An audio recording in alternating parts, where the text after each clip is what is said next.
I have in front of me a finished disappearing 9-patch block. And if you've ever done a disappearing block before, this is probably the one you've tried. It's the most basic one out there.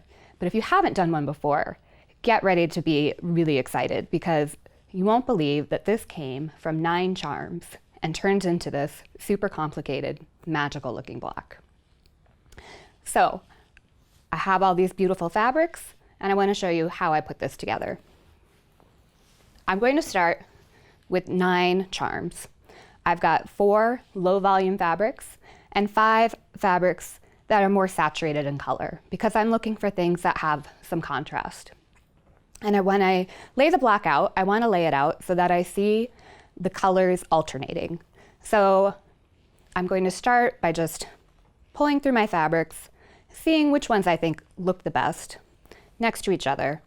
And one thing to notice as you go through this is that the fabrics that are going to be in your outside corners are not going to get chopped up. So if you have some really favorite charms that you think look better unchopped, or ones that are a large scale, you're going to want to put those on the outside. But pay close attention to that middle block, because the middle block is the one that's going to get chopped up. So when I'm looking for a fabric for my middle block, I tend to look for something that's really strong in color, something that's going to play well chopped into 4 pieces, and something that's a small enough scale that I'm not going to mind chopping up and spreading it out. And once you like how it looks, I really like this one. I like how the fabrics are playing off of each other here. I like that I've got a strong navy in the middle that will cut up well and be strong in my finished block. One more thing to keep in mind before we start sewing is to look at the size of your blocks. Remember that we talked about from manufacturer to manufacturer that they might not be exactly the same size. Not everybody makes 5 inches 5 inches. So go ahead and trim these up to be the same size if that is uncomfortable for you, if they're not quite matching up. The ones that I have here, I'm pretty happy with how they're looking, so I'm ready to get sewing. So I have in front of me my 9-patch block, and I've gone ahead and already sewn the first charms together, and I've sewn them in rows. So you can see here my 3 rows. And I have them chain pieced, but that's not something that you feel that you need to do. I just like to do it in order to help keep my rows in order. And I did want to show you that I have gone ahead, and on the back, the way I'm pressing these is I'm pressing alternate seams, so that when I go to nest them together, I'll be able to do that really easily. And I nest them so that I reduce the bulk. And you'll also notice that I'm using some really lovely red thread. This is not typically the color I would use if I was working with these particular fabrics, but I'm doing that so that you can see what I'm doing, and I'll be doing that for the rest of the class. So the way I want to finish sewing this block together is, now that I have my rows, I'm going to sew them to each other. So I'm going to start with the top and the middle. I'm going to put right sides together. And you can pin, feel free to pin. I'm a big fan of pins. I don't find that I need to do it because I'm nesting my seam. So I'm going to hold that, and I hold my top edge together, and that's really all I hold when I take it to the machine. And then I'm just going to sew. It's always fun to get started with different machines. So I'm just gonna get this going. And the one thing that I look out for as I'm sewing is to make sure that as those seams come together that I'm not flipping my seam allowances. And of course, we've all done it, we've all been there, so no big deal. If it happens, just rip it out or just press it out. Whatever works the best for you. So I'm going to cut that one, and this has nice fancy buttons. It's really fun. So you can see already that I've got my points match up really beautifully because I went ahead and nested those seams. So it's one of those great tips. So I'm going to go ahead now and sew the bottom to the middle. And I do the same thing. I just hold on to that top. That's what I use to put it under the foot.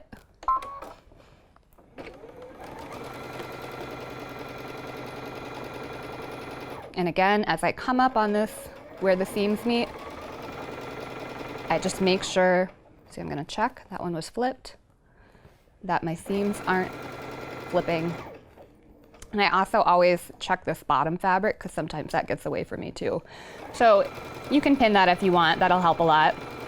But it goes pretty quickly, it's just the 3 blocks.